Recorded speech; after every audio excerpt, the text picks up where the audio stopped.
Hey there, welcome to Mark in the Park, the podcast. I'm your host, Mark Milow, speaker, storyteller, and healthcare advocate. And this is the place for personal reflections, stories about mindset, hobbies, and purpose. And a reminder that life doesn't stop at a diagnosis. In fact, often the real journey begins after. So sit back, relax, and enjoy the show. Hey everybody, and welcome back to the podcast. I am joined today by a very special guest. This is Therese Uthke. And Therese, you and I have known each other for a little bit of time now, and Yeah. I have enjoyed our friendship, but you've got a lot of cool things going, and I thought you'd be a great guest for this show. So I'm just going to talk a little bit about you, if you don't mind first. You are described as a, speech language pathologist. You work at the Muhammad Ali Parkinson's Movement Disorder Center at the Barrow Neurological Center. But you're also the founder and director of a nonprofit, ParkinsonMentorAZ Arizona. And that is a program that I think is fantastic. Really want to talk about that. But it also, your bio says, just a farm girl from a small town in rural Minnesota. And I love that because really, that's really what it's about. We want to get to know you. And what's it like to grow up in rural Minnesota? Well, I grew up, and first of all, I want to thank you, Mark, for having me. It's my pleasure to be here today. So, growing up in Minnesota, my class was, 80 people. I grew up on a farm, dairy farm, and it was a very simpler life. And, very much small community, never really traveled much, never really got out. And, it was a good life. It was a hard life, but I think the lessons that I take with that today and I use today is that you have to work hard and you have to be willing to give of yourself and work together to really make that life. And I think hard work, dedication is really the thing that I took away from that. But it was a lot of work growing up with cows and chickens and dogs and cats. And I don't think I always appreciated the life then, but I look back at it now and I'm like, that was a good life. Yeah, I love that. I grew up running around in the outdoors, and I loved it. And with that, Yeah. I have a question for you. What kind of shoes do frogs wear? I don't know. What kind of shoes did they wear? They wear open-toed sandals. Oh my gosh. So we're talking farm animals. I don't know, but anyways, so yeah. Yeah. So growing up on a farm, lots of fun, and obviously teaches you responsibility. When you're on a Yes. farm like that, absolutely. So, farm girl, rural Minnesota. How do you decide, or what point did you decide to become a speech language pathologist? And for those that don't know, for somebody with Parkinson's, a speech language pathologist is very important as part of the care team. And not many people know that. Even people with Parkinson's don't understand sometimes the value that a speech language pathologist can bring to somebody with Parkinson's. So when did you decide to get into this role, and just tell us about that? Yeah, so this started when I was really in high school. I was in an organization. It was called Future Homemakers of America, a long time ago. And one of the things that I did a lot was I gave presentations. And so one year I decided I had a strong interest in sign language. And I gave a presentation on sign language. And I remember a lady sitting in the crowd, and I could tell she was kind of crying. And I'm like, okay, what am I doing wrong here? And after I got done, she came up to me and she said, "You really are inspiring." She goes, "You should be a speech language pathologist." And Really? I had heard of the term. My brother went to speech therapy, but I never really connected the two together. And so I kind of researched it the best I could at that time. Yeah. And I ended up choosing a program at Mankato State. And I went there. I wanted to be a speech language pathologist. I came out of the program after 4 years, and then I went on and got my master's degree at St. Cloud State in Minnesota. Wow. Yeah. And so it started with sign language, which is interesting because my cousin was a sign language interpreter, and I had to take a language class in college. So I actually took ASL, or American Sign Language, in college, and I found it fascinating. So it's interesting you started there, but that led to the work as a pathologist. Yeah. So how can this, because you work at the Muhammad Ali Parkinson Center, how does this role help people with Parkinson's? So, a speech language pathologist, I feel, is a very important role. And as we know, as we know, Parkinson's really affects the volume of your speech, how fast you talk, and it also affects swallowing. So if I kind of give you a little history, and it also affects like cognition, thinking, word recall. And so those are all the areas that speech language pathologists work on. And we know, if we read literature in terms of Parkinson's, we know that swallowing can be that thing that is really impactful and can really impact someone's health with Parkinson's. So that's one of the things that we really work on. And I believe, and I think we've gotten so much better in the past 10 years, is that early intervention, even when you feel as though, hey, my voice isn't that soft, I'm not really having any swallowing problems, it's good to go ahead and be evaluated and be treated by a speech language pathologist early and often, because of the progression of the diagnosis. And that early treatment, that early, I'd say, giving you the tools in the toolbox, are so very important for knowing what to do in keeping those muscles for speech and for swallowing strong, and working on that word recall so you're able to communicate effectively and efficiently in the community, at home and at work. And I think we've done a much better job. And there's such an important role that speech therapy plays in someone's PD community of professionals. So I always tell my patients, you need to build a team. You need to have your doctor, your movement disorder specialist, your social worker, your family, your PT, OT, speech, because those team members are going to be the people that support you along the way and provide you with the education and the tools to keep going and live every single day with your best possible attitude and outlook. Well, very well said. That is fantastic. So you don't have to wait until you have progressed a certain amount to go see one. You do it now. Like you said, it's and I love your comment. It's putting tools in your toolbox. You're gathering those tools that you're going to need along the way, and I love that. That is a great way to put it, because I'm a very visual person, hands-on, and tools in a tool bag. That speaks to me. So, and I think it's important that you are proactive versus reactive. Because it's a progressive diagnosis, being reactive is like you have to try and go back. And we know how hard it is to go back and fix something and to make it like it was before. So it's better to be proactive than try and go back and try and fix something. And it's very hard to fix swallowing speech. And I will tell you that my patients come to me and they go, this is the hardest thing I've ever had to do, because I can't make them be intentional and use that louder voice. They have to do that. I can't make those vocal cords to come together, and I can't make them swallow. A PT can move your legs. It can lead you through the exercise. They can help stand you up. They can provide you so much physical support, but I can't do that. It is 100% you. Right. Wow. That's some great stuff there. So, here's an analogy I have.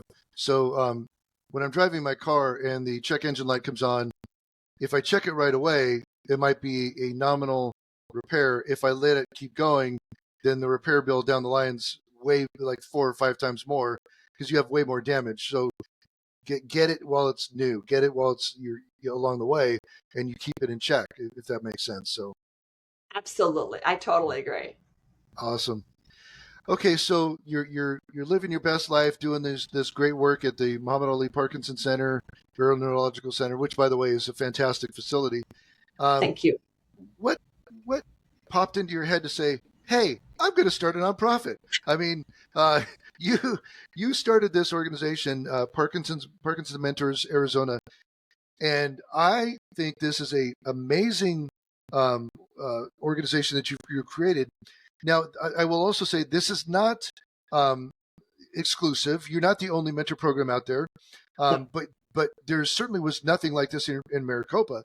And so when I heard about the program you're running, I just think I immediately was like, bing, bing, bing, bing, bingo, somebody gets it. So when did you get the idea for this, and how did this come about? So in 2022, a colleague of mine, Shannon Jameson, she was like my partner in crime. We were at a Parkinson's Foundation team event. And one of the people that were presenting, it was in San Diego, was a mentor and a mentee.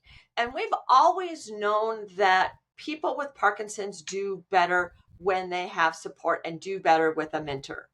And they've always said to us, hey, you know what? I wish I had someone to talk to. And we've been able to kind of pair people together, but nothing on a formal basis.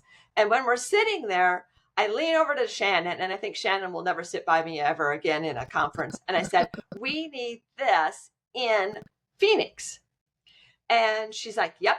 And so we came back and we started to do some research, ask a lot of questions, talk to some other people with nonprofits.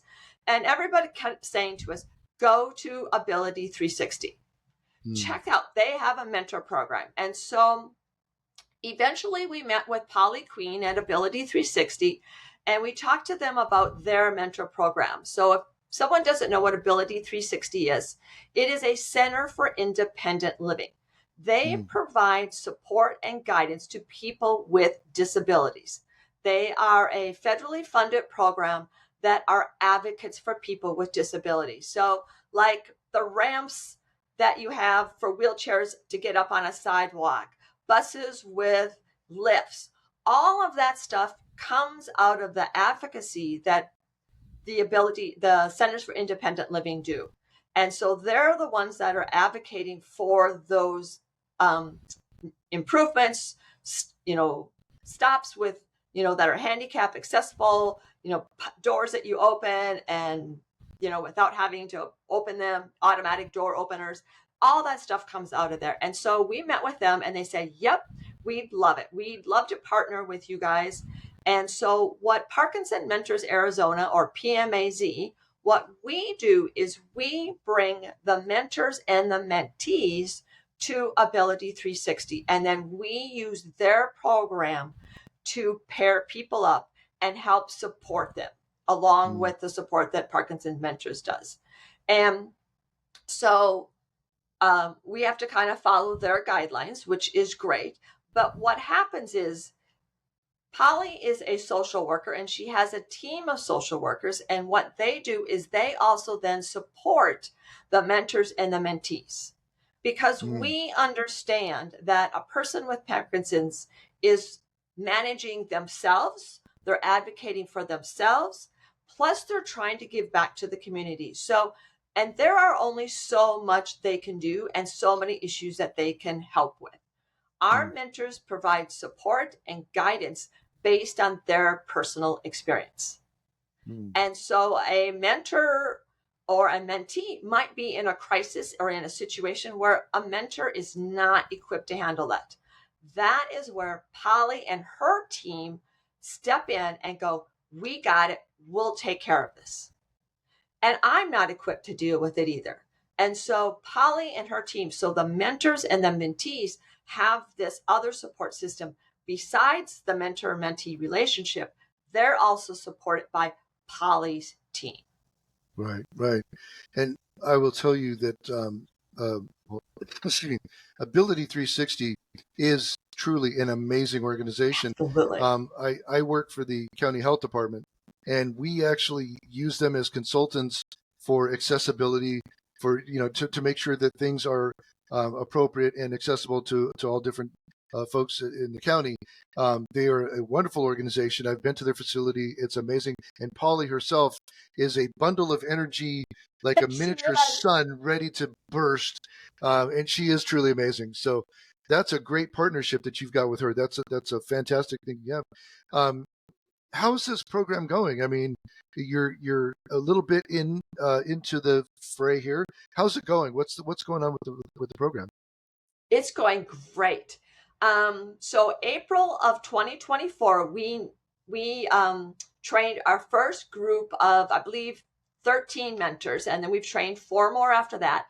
And we are getting to train, I think we're going to train maybe, I'm thinking 6 more in September. So September 27th. So, and we have been able to pair 14 mentor-mentee pairings. We've completed 14 in the past little over a year. And like last month, we got 4 new requests for mentors. And so we usually get 1 or 2 every month, which is great. And so I think the program is going great. It's much more well known than it was absolutely a year ago. And thanks to support from you and podcasts and people putting it on their websites, the Parkinson's Foundation, the Southwest Parkinson's Foundation, here, the organization here has been super supportive of us. Robin Ray has been super supportive of us. Barrow has been super supportive of us.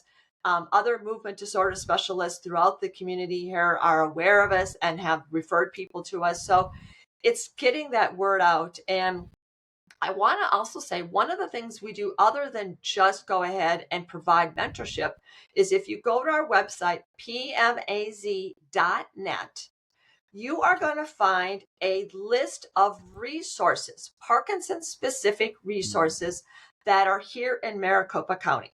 Because the other thing that Shannon and I realized is that there are a lot of resources. There are boxing, there are support groups, there are dance classes, there are disability lawyers, there are, home agencies, all of these things, but they're not connected. And it's hard to get to find and navigate that. So as a person who's newly diagnosed and they're like, hey, I want to really find a young onset Parkinson's support group, it's hard to find that. But if you can go to one site, pmaz.net, you're going to find a list, extensive list, and we're always adding and updating. And so a list of resources here in Maricopa County. So you don't have to kind of figure out what's here in Maricopa County. And it also helps you figure out what is in my area.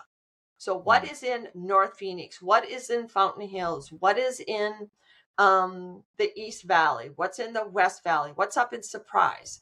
So you can go to that website and you can find everything that is there, and it makes it so much easier. You're going to find contact information, phone numbers, websites, email addresses, all of that, and it makes it so much easier. Absolutely. I've actually referred multiple people to your website because it is a wealth of information, not even really Phoenix related. I mean, it is Phoenix related, but there's some resources there that are even beyond that are national. And you've just got some great information there. It's amazing. Yeah. So thank you for the resource. Thank you. We try and put some things on there that are maybe just online. So maybe if we see an area about like on young onset Parkinson's groups, there are a lot of great ones that are online. And so we have those there. We have books, we have the podcasts that are available, YouTube videos, any of those kinds of things. We put that on there. And so we try and make it applicable to everybody at every stage of Parkinson's.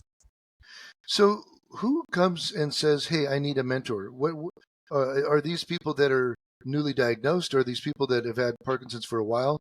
I mean, again, in my looking at this, I would think it takes a little bit of courage to step forward and say, I need a mentor. But it's such a huge step. And I think back to so many diagnosis stories that I've heard where people are just handed a bottle of levodopa and said, take these and come back in 2 months, and that's it. And people are left scratching their head like, what do I do now? To have a mentor to be able to come alongside would be an amazing thing. But who comes to you? Who are the people that are signing up? You know what, Mark? You are exactly right. I hear those stories every time because every person that contacts us, I do an interview with them. We talk with them extensively, and I hear those stories all over and over. So a lot of our people that have contacted us are newly diagnosed. Some of them are newly diagnosed at 5 months. Some of them have been there for a couple of years. We have some that are more in the advanced stages of their Parkinson's. So they have more well-established Parkinson's. And as the disease kind of changes, they need support to know, how do I deal with these changes? And so we have the whole gamut, the whole length. So we have people that have been diagnosed for 10 years. We have people that have been diagnosed for 5 months. And I hear that story too. I wish I had a mentor to talk to when I was diagnosed. And so it really reinforces what we are doing and the great program we're bringing here to Maricopa County. And like you said, Mark, this program is super unique. They have it in San Diego. They have it in a couple of other places around the United States, but we are probably 1 in 6. And so it really is unique. It's a unique opportunity here for the people here with Parkinson's. Well, so what if somebody's watching the podcast or listening to this and they're in Tallahassee, Florida, and they're like, hey, that'd be a great thing to get going here. And maybe somebody has some questions. How do they reach you? What would be the best way for them to get a hold of you? So they can reach me go to just PMAZ, and you can just go to I Want a Mentor and say, hey, I'm more interested in learning about your program. Or you can go to my email, which is ParkinsonMentorAZ. So ParkinsonMentorAZ@gmail.com. Excellent. So Excellent. that is the best way to get a hold of me. So I'll say that again, ParkinsonMentorAZ@gmail.com. And that's another great way to get a hold of me. Or you can just go to our website, go to say where it says request a mentor. Just go ahead, put in your name, your phone number, your information, and say, hey, I'd really like to talk to you about a mentor program in my area. And I will be more than happy to contact you. I know you would. Therese, first of all, you're an amazing person just to begin with. You're so energetic. You do so many things. I see you at all these events around, Muhammad Ali, Parkinson's Walk. I see you at the Center. Moving Day, exactly. Yes. I see you all around. You're always energetic, always smiling, and I just love your involvement. But you are such a fire plug to get things going, and your energy is dynamic, and it's really contagious. It truly is. So I really hope some people do get a hold of you and say, we can do this in our area. It's an amazing, amazing program, and it's an amazing opportunity. We have an absolutely wonderful, amazing community of people with Parkinson's here in Phoenix and Maricopa County. And I think this is just one thing to add to it. But that support system among people with Parkinson's themselves is absolutely amazing. I've never seen anything like it before. Yeah. And to your point, there, you need a care team. You really do. And if you could add to your care team a mentor, let's do that, right? Add to your care team a speech language pathologist. Let's do that, right? And everybody's care team is unique to them. I mean, everybody has different needs and things, but to have a mentor, to have somebody to come alongside and just support, and I think that's just a wonderful thing. And I'm sure you've gotten plenty of compliments or comments, any stories you'd like to share that you can share. Let's see if there's a story. I think I could talk about one mentee that I met. And at the time when I met her, she wasn't really like getting out doing exercises, wasn't part of the community, and she was living alone. And so due to the mentorship, she's now in dance class. She's attending classes at the Muhammad Ali Clinic or Outreach Center. And so she's much more aware of her symptoms and what are those that are Parkinson's related. And so her knowledge has really increased, and her willingness and her, kind of getting out there and exercising. And she's like, now I know exercise is really important. When I first met her, she was like, nope, I don't do any exercise. And she was really very much on her own, and she really didn't understand Parkinson's. Now she attends conferences, she goes to classes, she knows people within the Parkinson's community, and she really feels like she's more supported. And one of the last times I talked to her, she mentioned a symptom. She goes, "Is this Parkinson's?" And I said, "Yep." And she goes, "Okay, now I know." And so that really helped her feel supported. And it felt like she's like, "Hey, what can I do about this?" And our mentors speak from personal experience. They don't provide medical advice. They can say, "Hey, this is what I did." And that's what she was told. This is something that I did. But we always encourage them to go back and talk to their movement disorder specialist about any symptoms that they are having. Right. So Right. we don't give medical advice, but we do speak from personal experience. Boy, that is so, so important. And this is a segment of the show that I call Mark My Words, because I'm going to give you some of my opinion here. So this is going to be this episode of Mark My Words.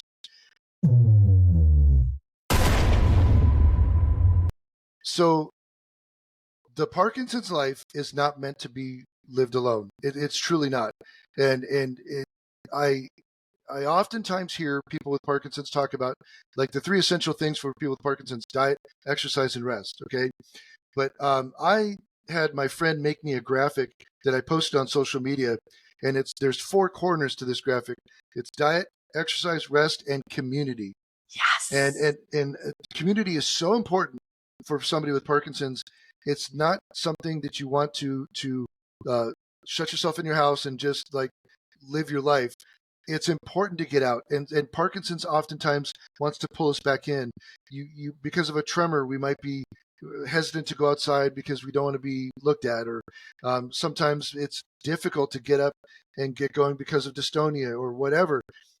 But it's so important to connect with people, and that's where this mentor program is so, so critical. Like I said, diet, exercise, rest, and community are my 4 segments for people with Parkinson's. And I can't tell. I say this all the time. There's a couple things I tell people with Parkinson's that are essential. One is self-advocacy. You have to speak up for yourself. And the other thing is get connected and stay connected, because community is so important. Your physical health is one thing, but Parkinson's so much affects your mental and your emotional health as well. I mean, come on, our brains, our Parky brains are lacking some chemicals there, and we need to make sure that we stay connected. So do that, guys. That's my Mark My Words segment for today. I want you guys to understand how important community is for people with Parkinson's. Do not give up, and it's easy to do. I'm a very social, extroverted person by nature, but I find myself withdrawing, and I'll eventually get a text from one of my friends saying, "Hey, haven't heard from you for a while. Haven't seen you in a while. Let's go play some pickleball." And they know the signs, and they start dragging me back out. And then when I get out, I'm like, "Oh, why don't I do this more often?" Right? So again, community is so critical, so important, and to have a community member in your care team that's a mentor that can help you with their lived experiences is so important. So Therese, thank you for what you're doing here. Because obviously you can see, I believe very, very strongly in the impact of when people with Parkinson's get together, they can support one another, and that's what you're providing them a platform for that. And I totally agree with you, Mark. And I see that every day. I see those people that are part of a community doing so much better in terms of managing their Parkinson's, because they're aware of what's going on versus those that are kind of isolated. So the more you're out there, the more you're part of the community. And I tell everybody that I can, of my patients and the mentors and the mentees, and the mentors already know, but also the mentees, the importance of community. And you are so exactly right. I see my patients that are part of a community are getting out, know other people with Parkinson's. That's one of the questions I ask them. Do you know anybody else with Parkinson's? And if they say no, they're isolated. They don't know what the symptoms are. They don't know what life could be. They're just kind of living in this little bubble, and they need to get out. They need to get some peers. They need to have fun. They need to know that life is out there and it is fantastic, and they can live a great life. Great words. I take it back to one of the moving days. This is my second moving day after being diagnosed. I go to the Moving Day Phoenix event for the Parkinson's Foundation, and Robin is there. She's running the event, which, you know, Robin, she's wonderful, Absolutely. right? And I'm staffing the Parkinson's Foundation booth, answering questions, handing out flyers. And a couple walks up and says, "Are you Mark?" And I said, "Yes." Why? And they said, "Well, because this is the wife was speaking. This is my husband. He's had Parkinson's for 5 years, but he doesn't really have any friends that have Parkinson's. And we were talking to Robin, and Robin said that you'll be our friend. Will you be our friend?" I was like, "Absolutely," right?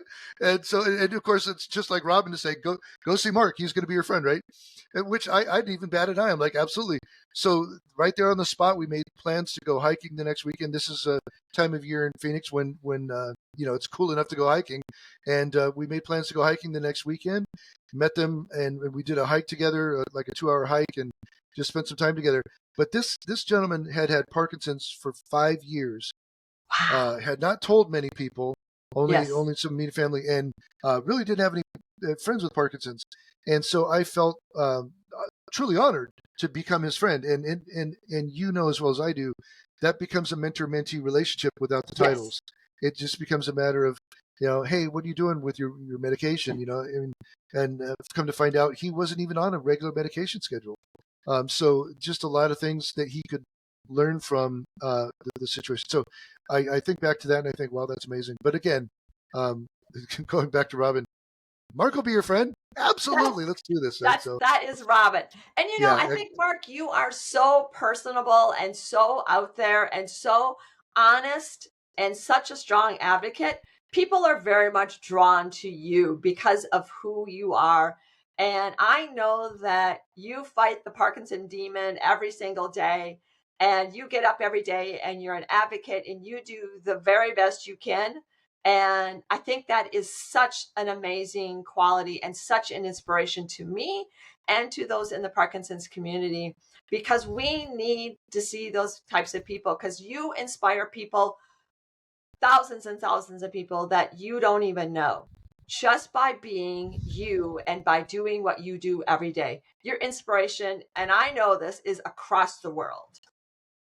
So well, thank you, Mark, for being you, you. you're too kind, but thank you. I don't take compliments well, so thank you, and we will move on. But Therese, I really respect your words very much, so thank you very much. Yeah, So thank you. okay, we're about ready to wrap up here, and this is the part of the show that I call "Get to the Chopper." Get to the chopper! And the reason for that is at the end of every action movie, you know, the action heroes are there and the helicopters are coming for extraction. They're going to take everybody home and the movie's over, right? So looking back on today's episode or with the things we talked about, what's the one thing that you want people to take away? What do you want to reiterate or just have people think, oh, yeah, what's the point you want to underscore for today's show? I think I want to go back to that community, because I think community in Parkinson's is so very important. And Parkinson Mentors Arizona provides that community, and it provides a one-on-one community. I think you get community when you go to support groups. I think you get community when you go to exercise classes. But sometimes you need that one-on-one person to talk to be able to sit down and really be your authentic self and just go, hey, you know what? I look like I'm doing okay, but I'm really struggling inside. And sometimes it's hard to let that out in a group setting. But when it's one-on-one, it's someone that's been in there just where you've been, and you go, I'm really having a hard time. And being able to talk about that. And I think that is so important. You know, and Parkinson Mentors Arizona and our mentors are able to provide that safe space for you to kind of let down all the guards that you put up, all the faces that you put up, and go, this is how things are going for me. I may look like I have it all together, but you know what? Today, I'm really struggling. And to be able to go, here I am, and be vulnerable. And our mentor can do that on a one-on-one setting. So I really think that's my takeaway, is because you need that. And sometimes people don't want to dump all that on their spouses or their caregivers or their children or their family. And so being able to sit down with a mentor and be honest and be, you know, just put it out there and let all the walls down is so, so very important. And that's okay and that's not wrong. And that's what we can really help people with Parkinson's do, and give them that safe space to do that. Excellent. Great stuff. And I wholeheartedly agree. And by the way, your contact information and your website, I'll superimpose across the screen, and it'll also be in our show notes for those that want to reach out to you. So I agree with you. That would be my get to the chopper. So to not copy you, I'm going to take another route here and say, I want people to think back to the comments that we made about the benefits of a speech language pathologist for people with Parkinson's, and really consider that if this is not something that you've looked into as a person with Parkinson's, please consider that. Find somebody in your area. If you need to, you can call the Parkinson's Foundation hotline and say, I'm looking for a speech language pathologist in my area. They're a great resource, and they can help you with that. So guys, remember, as many tools as you can fit in that tool bag is what's going to benefit you. So I just want to remind people of that. So that's my get to the chopper. So Thank you. Good stuff. That's great. So Therese, you're a friend of mine. We have gotten close. I really appreciate you. I just really respect what you do and admire everything you do. So thank you for being on the show today. I just think what you're doing is so critical and so important. Like I said, for Phoenix, yes, but even beyond Phoenix. And I'm sure somebody that's listening to this is like, hey, I got some ideas, right? And so hopefully we're helping to spread those ripples are starting to spread, because they are. It's really about helping people with Parkinson's, not hey, this is my function, this is my organization. It's helping people with Parkinson's across the globe, and that's what you're doing. You're planting a seed that's growing and spreading. So thank you so much, Therese, for what you're doing. Thank you, and Mark, for being for on the having show me today. Absolutely. And with that, guys, I'm just going to say this is the end of another episode. I really appreciate you guys listening. Our viewership is growing, but we're always looking to grow more. So please like, subscribe, hit that like button, leave a comment, stuff like that, because that always helps us. Next week's episode is going to be interesting. Be on the lookout for that. And with that, I'm going to say, guys, keep your head up, keep looking optimistically, and keep exploring, guys, as we live one day at a time. Thank you so much for listening, and we'll talk to you soon. Thanks for joining me on this edition of Mark in the Park, the podcast. If you enjoyed this episode, please like, subscribe, and leave a review. Your support helps more people discover the show. For show notes, updates, and future episodes, or to connect, head over to markinthepark21.com. Got a guest idea or a topic suggestion? Drop me a line at markintheparkpodcast@gmail.com. I'd love to hear from you. And to all my listeners, this is Mark Milow reminding you, life is as much about the journey as the destination. So enjoy the sights and sounds along the way. Thanks for listening, and until next time, keep exploring.